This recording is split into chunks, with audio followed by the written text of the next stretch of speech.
So hello ಮಕ್ಕಳೇ, ಇವತ್ತಿನ ಒಂದು ಲಿಮಿಟ್ ಸಮ್ಮನ್ನು ಸಾಲ್ವ್ ಮಾಡೋಣ. The value of limit x tends to 1 x raised to 4 minus root over x divided by root over x minus 1 ಐತಿ. x raised to 1 x raised to 4 minus root over x divided by root over x minus 1. ಕ್ವಶನ್ನಾಗಿ ಇವಾಗ ನಾವು ಇದನ್ನು KCT ಫಾರ್ಮಲ್ಲಿ solve ಮಾಡುವ.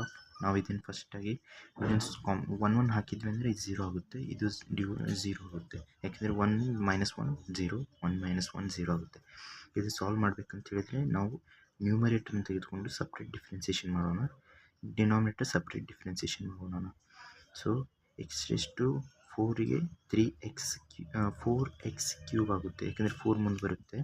Next ಇದು x raise to 1/2 equals to root x ಆಗುತ್ತೆ. ಅದಕ್ಕೋಸ್ಕರ X raise to 1/2 ಅಲ್ಲಿ 1/2 ಮುಂದೆ ಬರುತ್ತೆ. Next x raise to 1/2 minus 1 ಈ ಫಾರ್ಮುಲಾ ಯೂಸ್ ಮಾಡಿದ್ದೀನಿ ಡಿಫ್ರೆನ್ಸಿಯೇಷನ್ನಲ್ಲಿ. N x raise to n minus 1. So ಈ ಫಾರ್ಮುಲಾ ಯೂಸ್ ಮಾಡಿದ್ದೀನಿ. 4 ಮುಂದೆ ಬಂದಿದೆ ಮತ್ತು ಮೈನಸ್ 1 ಆಗುತ್ತೆ. ಇದ್ರೊಳಗೂ ಹಾಗೆ 1/2 ಎಕ್ಸ್ ರೇಸ್ ಟು ಇದು ಮೈನಸ್ ಹಾಫ್ ಆಗುತ್ತೆ, ಇದು minus 0. Limit x tends to 1. So ಇದ್ರ value limit x tends to 1 equals to 4 ಹಾಗೆ ಇಡೋದು. 1 ಹಾಕ್ರಿ, 1 ಹಾಕಿದ ನಂತರ 1 ಕ್ಯೂಬ್ ಮೈನಸ್ 1/2 ಇದೇನಾಗುತ್ತೆ, ಸ್ಕ್ವೇರ್ ರೂಟ್ ಆಫ್ 4 ಇಲ್ಲಿ ಬರುತ್ತೆ. ಓಕೆ, ಸೊ ಎಕ್ಸ್ ಹಾಗೆ ಬರ್ಕೊಳ್ಳೋಣ. ನಂತರ ನೆಕ್ಸ್ಟ್ ಸ್ಟೆಪ್ನಲ್ಲಿ ಹಾಕೋಣ. ಇದು 1/2 ರೂಟ್ ಎಕ್ಸ್, ಇಲ್ಲಿ 0 ಬರುತ್ತೆ, 0 ಬರ್ತಿಲ್ಲ, minus 0 plus 0 is not valid. ಬರೆದಿದ್ರು ಒಂದೇ.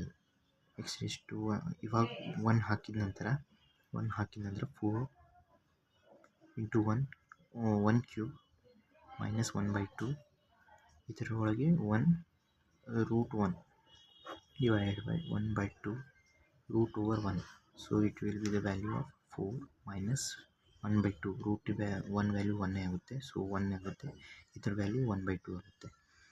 ಇದರ ಆನ್ಸರ್ ಏನು ಬರುತ್ತೆ ಅಂದರೆ LCM ತೆಗೆದ ನಂತರ ಇಲ್ಲೇ 2 into 2 8 minus 1 divided by 2 whole divided by 1/2. So it will be equals to 7/2 divided by 1/2. ಇದು ಆನ್ಸರ್ 2 ಕ್ಯಾನ್ಸಲ್ ಆಗುತ್ತೆ, ಲಾಸ್ಟ್ ಆನ್ಸರ್ ಉಳಿದು 7. Thanks for watching.